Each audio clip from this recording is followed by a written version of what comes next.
And then, so you want me to have them all talk, and I'll turn it over to you?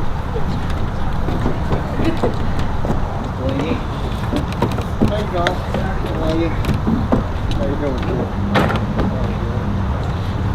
Test, can you hear us out back? Yeah. Good.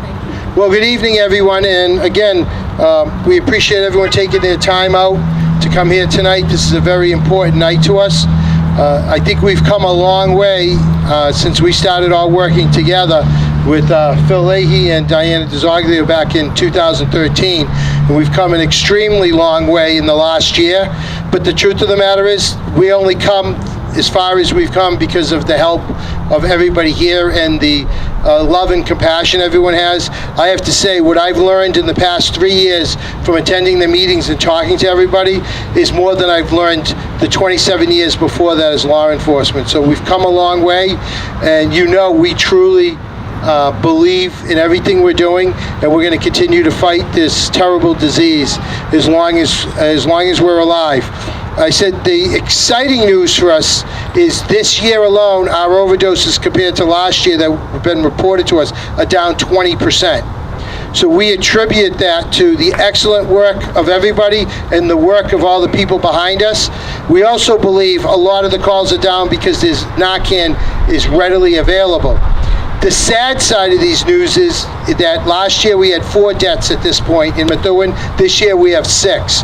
So we still have a lot of work to do because although overdoses are down and deaths are up, we believe it's attributed to late calls and a much stronger product and possibly fentanyl or carfentanil. But without the help of everybody being on us and our continual ability to turn to you for support and help, we wouldn't be where we are today. And I truly have to say, where's the cap?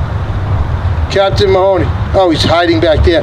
With the leadership of Captain Mahoney and his team and everybody behind us, and Jackie who snuck back down there, we together as a city and a state could not have done what we've done without everybody here. I'm just going to pass this mic on, and everybody's going to introduce themselves and say a little bit about their passion and what they're here to deliver tonight. But something extremely important I want to say before I move to the Dean of our Congression, Linda Dean Campbell, is, I stole that from Jimmy, is that Linda Dean Campbell put forth a $50,000 earmark to be used against the fight of opioid addictions. And so far, as of this morning, it's the only earmark not cut by the governor. So we're going to need everybody's help when it gets to that point to make sure that earmark doesn't get cut. But that even shows you on the state level how strong they believe what we're doing in the Merrimack Valley, and particularly Methuen. So next is Linda Dean Campbell, one of our state reps.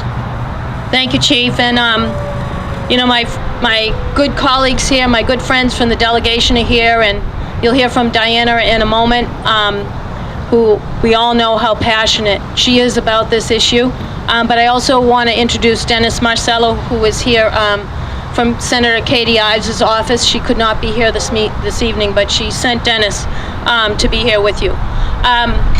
So we all know what a team effort this requires, and I just want to thank everyone for their team effort, because at the level of education, at the level of law enforcement, and of course at the level of treatment, if any one of those levers is eased up upon, we know that we can't win this fight. And the cooperation between the federal, state, and local law enforcement officers is truly remarkable. We read about it in the paper all the time. They truly view this as a disease, and they are extraordinarily compassionate in the way that they treat people, and that's why we've made so much progress and have so far to go. So yes, there are less deaths because of Narcan, but we know that this is still as strong as it was when it started, and it's going to continue this way, and we all need to fight for, really, I know for the rest of my life this will be a fight, but I just want to say something about all of you being here. We all know that there's a big difference between sympathy and empathy. And what all of you here do is the most important aspect of this fight, and that is that you spread empathy. One human being at a time, understanding this from the perspective of someone who has gone through it. That's not sympathy, and that's empathy. And if we're going to win this war, it's going to be a war because people are empathetic to the disease of addiction, and they are truly empathetic to the fact that they can put a face to this. Statistics don't mean really that much to people. We can't absorb them, but we can absorb a story. And the fact that you're here this evening is the most important part of this fight, because it brings the empathy here. And so I ask that you continue to do this, continue to share your stories, because that's how we win this war. And so I want to thank Jennifer and Jacqueline. The statistics that they have shown is why the governor didn't veto this line item, even though it's a tough budget. The amount of people that they have been able to get into detox, the amount of people that they have encouraged to stay in long-term treatment, have kept many individuals out of jail and have gotten people treatment. Their statistics are amazing, and they're saving lives, and we are so, so grateful for what they do each and every day, and we're thankful for the law enforcement that put them in that place. So I just want to thank them. Let's please give them a round of applause. So I just want to introduce my colleague, Diana DiZaglio, and you know how passionate Diana is about this issue, and you know how passionate she is about the area of education. She's done so much at the state level to try and educate all of us so that we can prevent this from happening. And she's done a great service to so many people. She's going to say a few words. Thank you, Diane.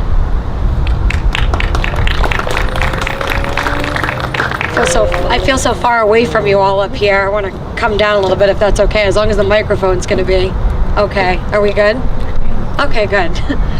I wanted to come out tonight. This is, to me, the most important event, actually, that I think that Methuen does annually. And it was just started last year. And special thanks, obviously, to the chief and to the Methuen Police Department and to the city's administration. And then also a special thanks to the elected officials who did come out tonight to show their support and who are here to stand with you, the families who have suffered the loss of a loved one in your lives.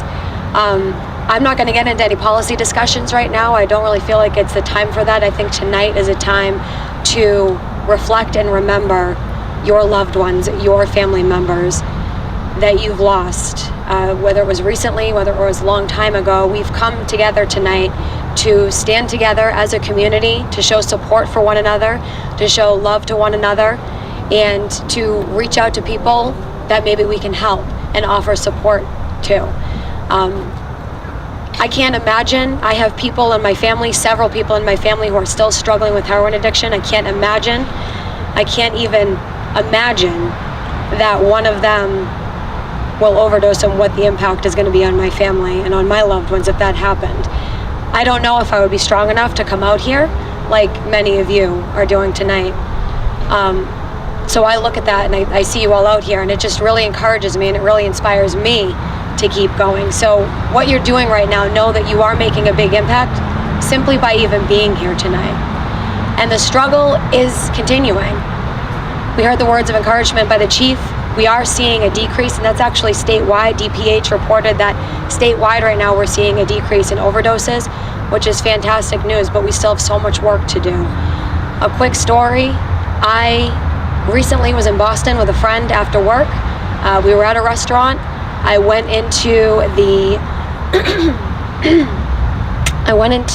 ladies' room and noticed that one of the stalls was occupied, but I was freshening up and getting ready to go back out, and I realized that I hadn't heard any noise at all coming from the stall. We were the only two people in the bathroom.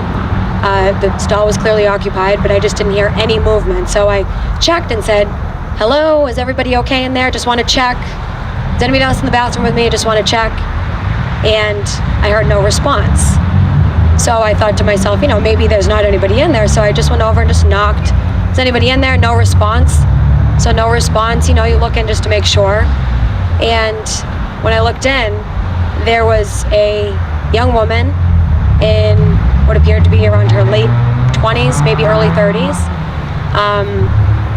Dark hair, on the floor in front of the toilet, completely curled up in a ball, okay, completely passed out. So now I'm thinking, you know, maybe this is somebody who's out with her friends right now. Maybe she drank too much or something and she's in there and she's sick and, you know, I need to get her awake. So I, you know, banged on the door a little bit. Please, you know, sweetie, you have to wake up. You have to wake up. You have to get up. Are you okay? Are you okay? Nothing. So I run out, tell the waitress, get a manager, call an ambulance if somebody passed out in the bathroom. We go back in. I climb underneath the stall, open the door. Everybody's in there with us. Look down at her, and stuck in her hair is the injection needle, is the needle. Hanging out right over her arm in her hair, and she's passed out on the ground, okay? Heart's racing. She's clearly overdosing. Everybody's screaming at the Narcan. And all you're thinking is, please don't go, please don't go, please don't go. Ambulances came. She ended up waking up. And she was okay for the night, but the thought that she's gonna go back to that and that that's gonna possibly happen again is absolutely heartbreaking. It's absolutely heartbreaking. But I do believe that the one thing that inspires people to stop doing what they're doing is not legislation, and it's not policy, and it's not, you know, the amount of money that we're gonna get. We're always working hard to get the funding that we need for these programs and for these beds. But I believe that the number one most inspiring thing for people like this young woman is your story. I do. I believe that sincerely. It's your story. It's my story about my family. It's our friends and loved ones who are still struggling with addiction. And it's those who have lost their loved ones. You're the only ones that have been through something like that. Nobody else can understand the pain and the heartache that you've gone through and that your family has gone through, and that person that you lost went through before they lost their battle with the disease of addiction. So I want to thank you for continuing to come out, for continuing to stand together, for continuing to encourage each other, and for continuing to share your stories, because they're powerful. Your stories can change people's lives, and I can't even imagine how difficult it is to share those stories. But please keep doing what you're doing. Please keep sticking together. Please keep reaching out to one another. And please keep encouraging one another, because you're saving lives. Thank you for coming out here tonight.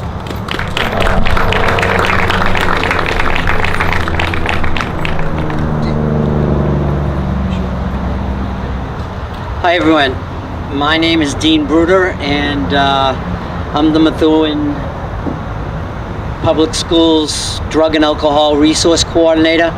It's a real long title. I'm not sure what that exactly means, other than 9 years ago when I retired, the school thought we needed help well before the opiate explosion came on. I remember when we first started up, with the support of the police, Jackie and I were on TV, and we were trying to get things off, and you know, because you would hear education is the key, and it still remains the key. And we will disappoint you, but I'll tell you right now, there are many good things coming or going on in Methuen.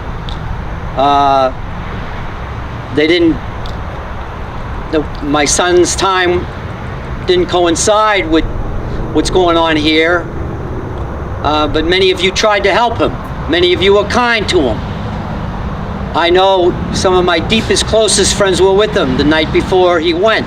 My former student, who was a fireman, told me a couple months later that he tried.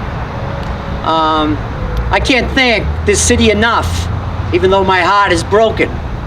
I can't thank the school department. You know, you don't hear about it. When a new person comes in and wants to buy a home in Methuen, and they go to the $100 million high school, the first thing they really don't want to hear is about drugs. That's the reality.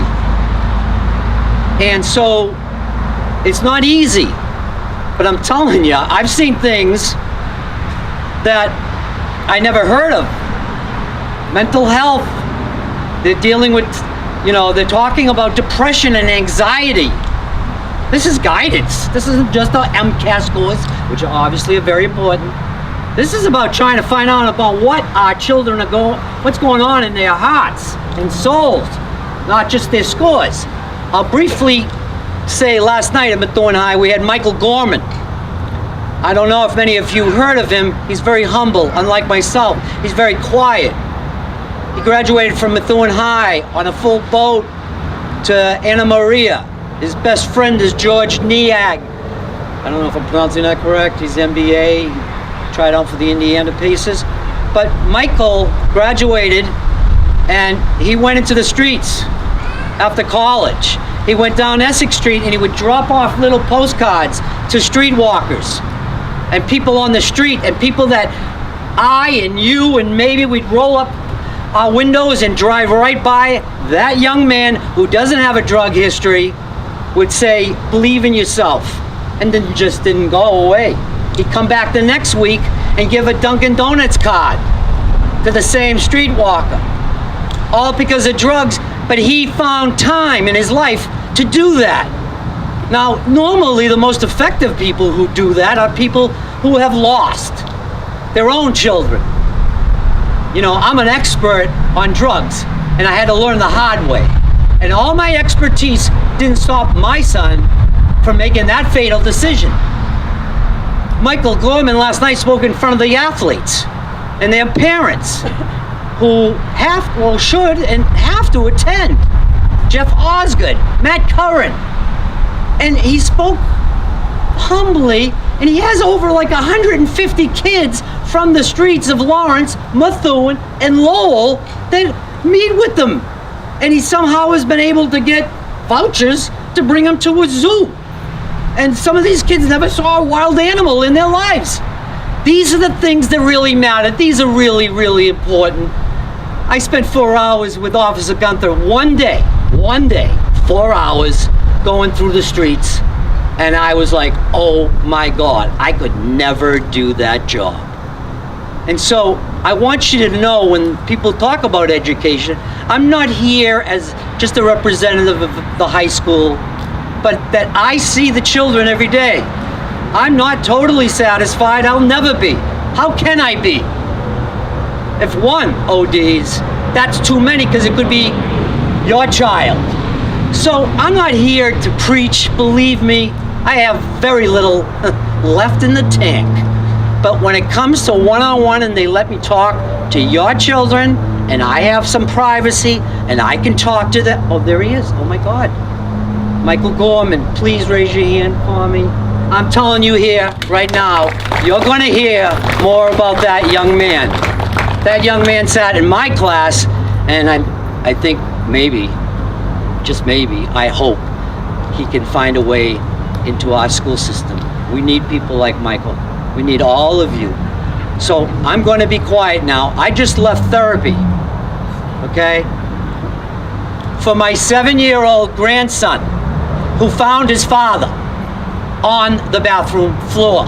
My beautiful son who was at an AA meeting in the morning, who first started his job that day working with the homeless, and how ironic, he was found dead behind the Haven of Hope. Feet away. No blame anywhere.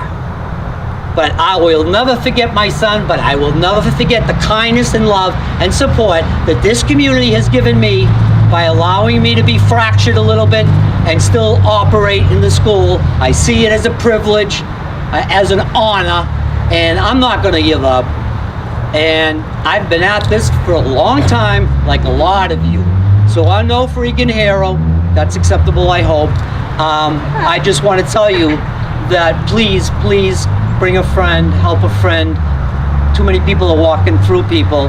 When I heard that young man speak last night, I cried when I drove home. and I usually just cry when I think of my son. That young man is one powerful man, and there are a lot, and I know all of you are doing the best you can because you're here tonight. I will be quiet, I promise. I'm sorry.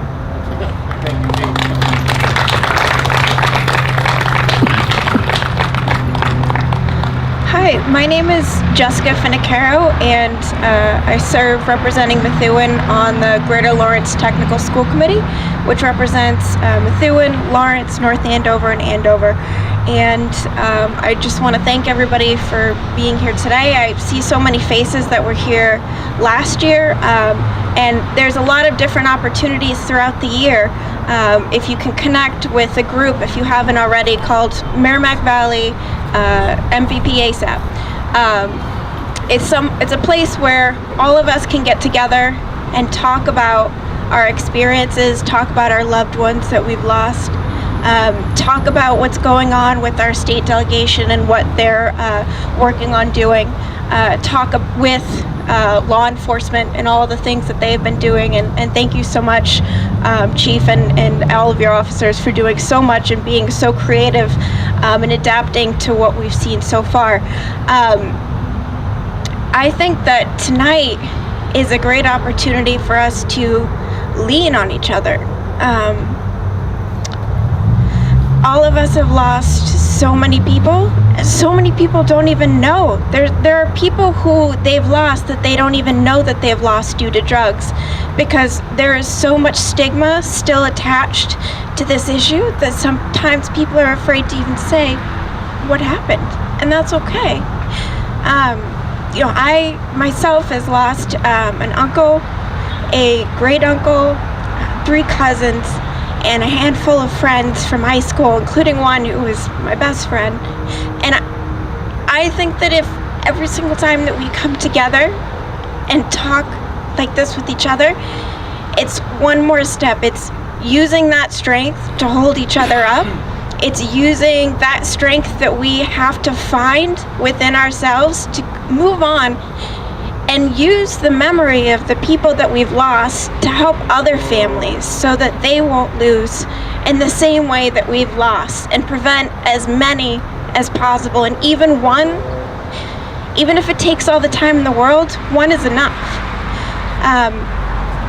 So I serve on the Greater Lawrence Tech School Committee, and I want to let everybody know that there's a great event. Phil Leahy is the president of that group, MVP ASAP, and we're hosting an event at the Greater Lawrence Technical School September 23rd from 4 to 8, I believe. And that's going to be a great event. You can learn about prevention, you can learn about tips, and I think what's important is not just keeping the memory of those that we've lost alive within our networks, but also trying to bring in people who haven't lost anyone yet and show them why they should be doing things, show them why they should be proactive, show them why they need to be involved. Because if they aren't coming here to something like this, then we need to show them why.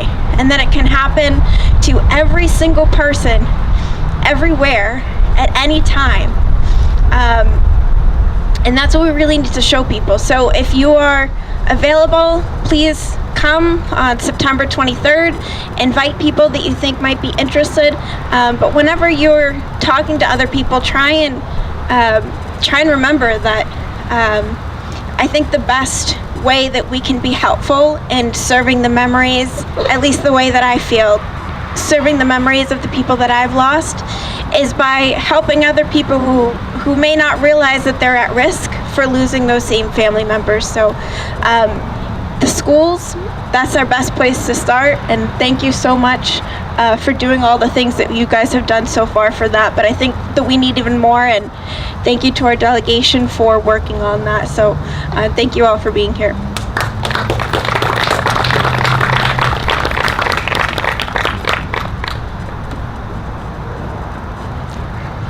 Hello, everyone. They put one day aside a year for overdose awareness.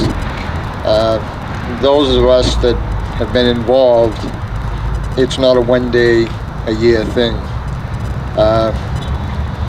Today, we are here to honor the memory of so many of you that have lost loved ones. I know most of you out there, I know a lot of you out there, and a lot of you know my story that my daughter is a heroin addict who found recovery. She had her share of overdoses, but God granted us the chance to let her keep going. I got to be absolutely honest with you. If I would have lost her, I don't know if I would have had the courage that so many of you have to continue this day after day after day. I know nothing in this world will take away the hurt that you all feel. But you're here tonight. I know I see a lot of you at various events, meetings. You keep fighting. You've lost someone, you've lost a part of yourself, but you keep fighting. And I think you people are absolutely amazing. I mean, that's courage. I don't think I could do it. So I commend all of you, and I do honor the memory of your loved ones. The shame of it is, I see a lot of faces out there that I've met that have lost loved ones. I wish I never met you. So tonight we do honor them, and tomorrow we get back to work. I want you to know, your loved ones did not die in vain. Their memory keeps us fighting, and will continue to keep us fighting. And again, I commend you for the courage it takes to keep fighting after you've lost your whole life. God bless you all.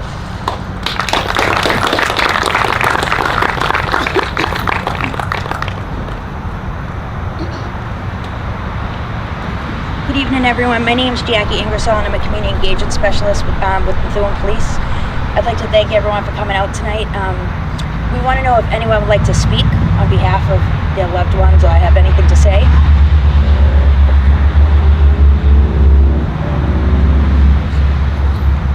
Would they like to say anything about someone they lost, honor them, because that aren't in the vigil? Step up. Come on. Well, we come down there so Yeah. they can be more comfortable.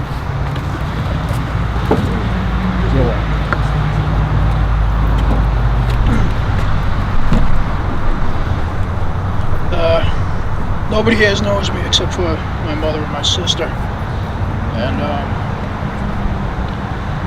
as little as a year ago, I thought the addiction was just a bad habit that you could quit, like cigarettes.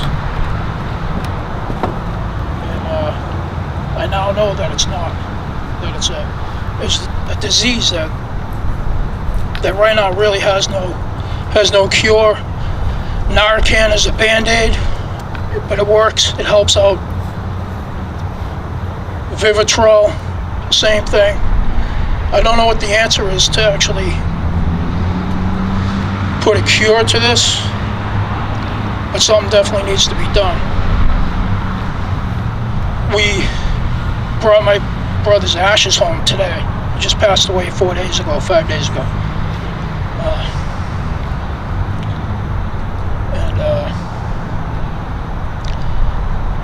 I don't have any answers, but I want to help. I have a couple things in mind that I'd like to be able to do. And I would need help in order to do that, but that's a little bit down the road. I look back and I see things maybe I could have done different to help him. I enabled him.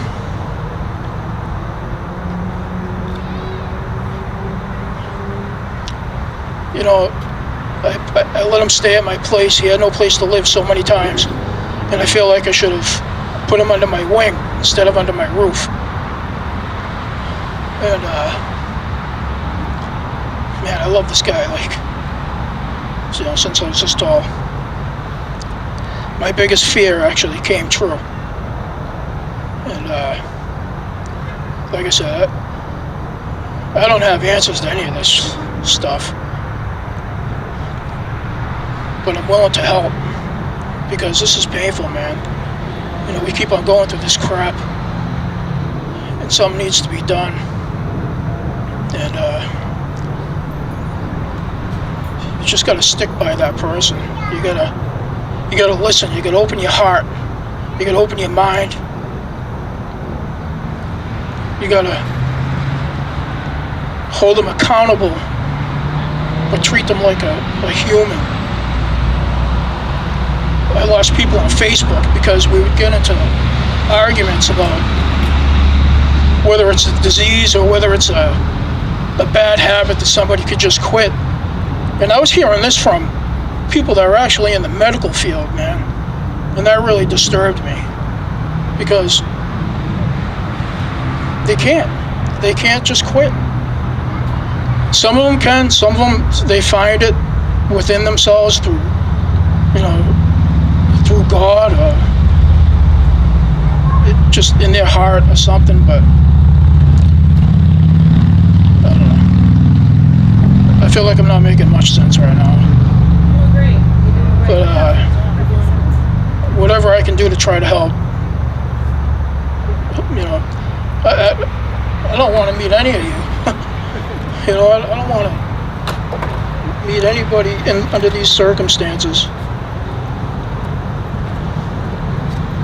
But I made a promise to myself and to my brother, who also left behind a 7-year-old son, that I would try to honor him the best that I can. And I'm prepared to take on that fight. Because these family members of ours, their lives and their death cannot just be in vain.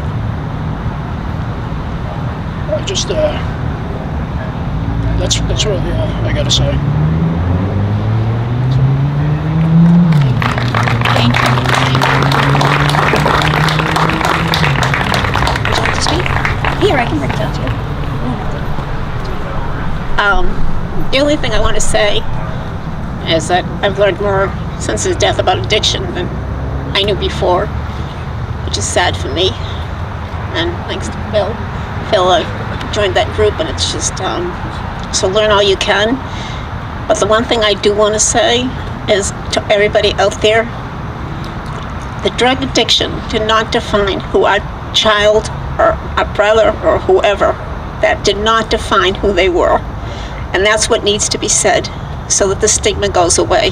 It is not who they were at all. My son was a great kid and loving, and I'm sure all of the ones that you lost were equally as well. And that's what needs to get out there. The stigma needs to be gone, and we need to remember who they were and what they were. Thank you.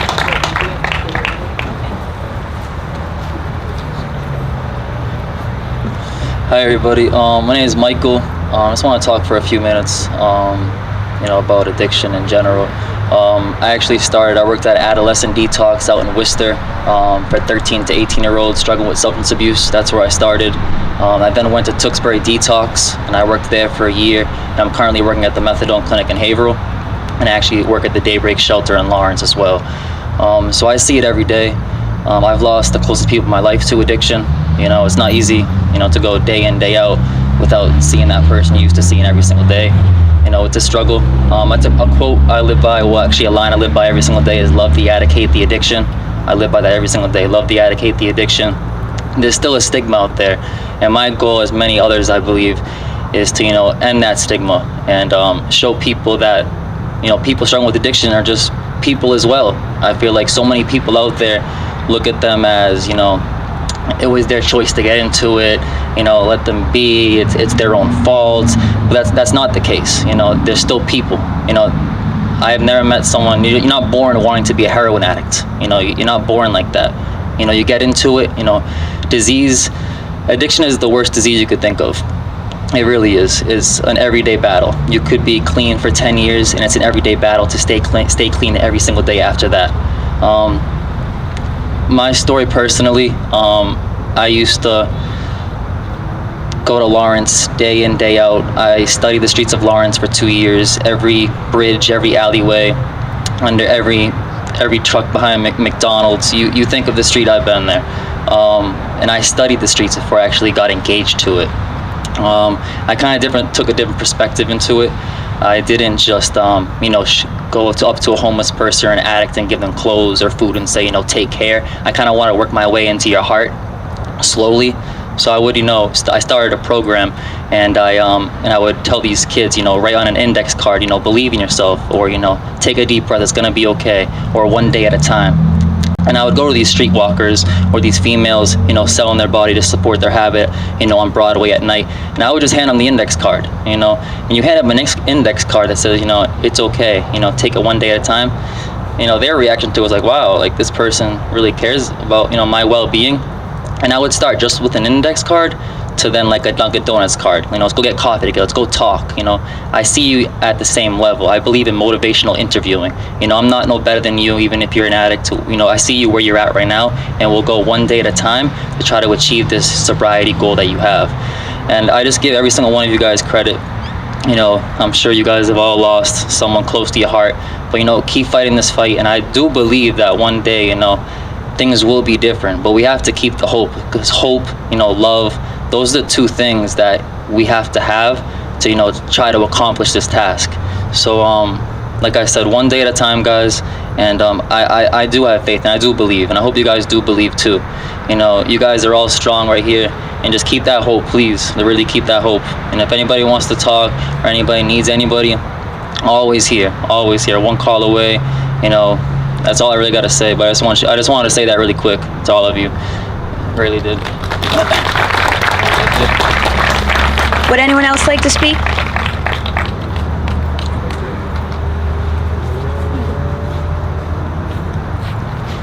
Hi, my name is Janet. I really didn't plan on doing this, but I'm an addict and an alcoholic in recovery for many, many years.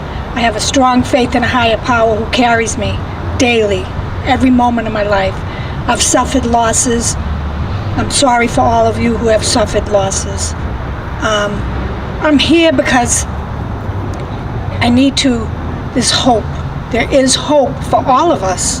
There's many different programs. I belong to 3 different programs. I'm an adult child of an alcoholic, I'm an Al-Anon member, and I'm a member of Alcoholics Anonymous. I need them all, and they work. And I'm here with a group of us who we understand the disease. We help one another. There's no judgment. And through the years, as a young child, I was always discontented. I had a loving family, great parents, discontented. I believe my disease is a genetic disease. My dad was an alcoholic. I have a brother that was an alcoholic. I always had a kind heart. And every member in all my programs have kind hearts. The addict, the alcoholic, all have very, very kind hearts.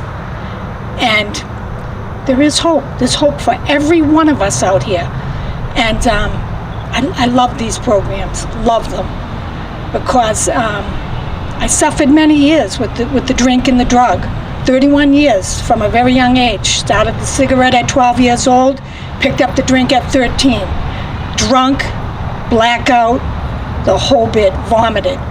So it took many, many years of that brutal disease on my mind around the clock until, my daughter was 6 years old. I was brutalized in that little girl's life. I did not love myself enough, but I grew to love that baby. She did not deserve what I was putting her through. So I went to my God in my church and begged for help. Somehow either you take my life from this brutal disease or somehow get me help. And I ended up in Al-Anon because I was afraid to admit that I was an alcoholic. And I went to Al-Anon meetings, and then I ended up in the other meetings. But I treasure it, I protect it. I go to meetings every single day of my life because this disease is nasty. I don't ever want to go to back to that way of life because it was on my mind around the clock. But I'm here just because I want to let you know that there is hope, there is recovery. We're in recovery and it works. And we all can be in recovery. The Al-Anon, the adult child, all of us. And it works. You know, I have a strong faith in a higher power that's greater than me. This higher power has far more power than any one of us here. And it works. So, God bless all of you.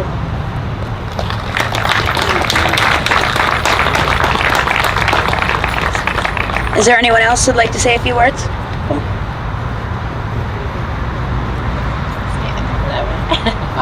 In reference to the person who says Vigil is a bandage, medication-assisted treatment is a bandage, it is not the case, and that is one of the reasons many people don't seek treatment. If you assume that drug addiction, alcohol, and everything else is a brain disease, and if you put the drugs in your brain for so many years, you don't just walk away from that. So you do need the treatment, and like any other diseases, addiction needs to be treated just like you treat hypertension, diabetes. So you do need treatment and therapy. So the word bandage should never be used in any meeting. My name is Rosanny, and I'm a nurse practitioner, and I do work with people with addiction, and I do treat addiction with medication and therapy. That's all I had to say. Anyone else like to speak? Okay, we have a video montage we're going to play. It's just going to take us a few minutes to set up. But over here we have bags for everyone that came. They have some prayer cards in them, some other little things, and seeds to plant in memory of your loved ones that you've lost. And we also have the lanterns that we were supposed to do tonight, but because of the wind, we can't light them. So everyone could take them home with them. So they're in that box right here.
We also have a name, Jonathan Frazier, that couldn't make it into the montage that I told his mom that would mention his name. You want to say something?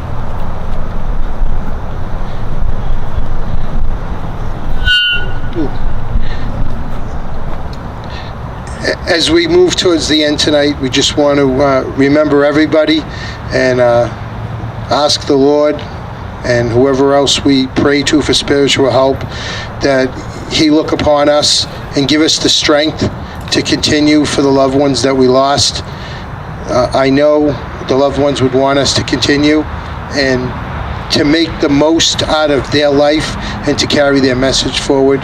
So we just ask for the blessing of our Lord that we can continue this fight every single day. And honestly, on behalf of the whole city and the mayor, I thank everybody for coming together. We have one of the greatest communities, and I'm very proud to be a member of this community. And as I stand here and look out at everybody that's here, you could see on the faces the pain and the hurt. And I think we have to reach down deep and find strength in that. And we thank everybody for coming tonight. And if you have a candle that's lit, feel free to say a prayer or stand by for a moment. Let's all take 1 moment of silence for the loved ones that we lost, please.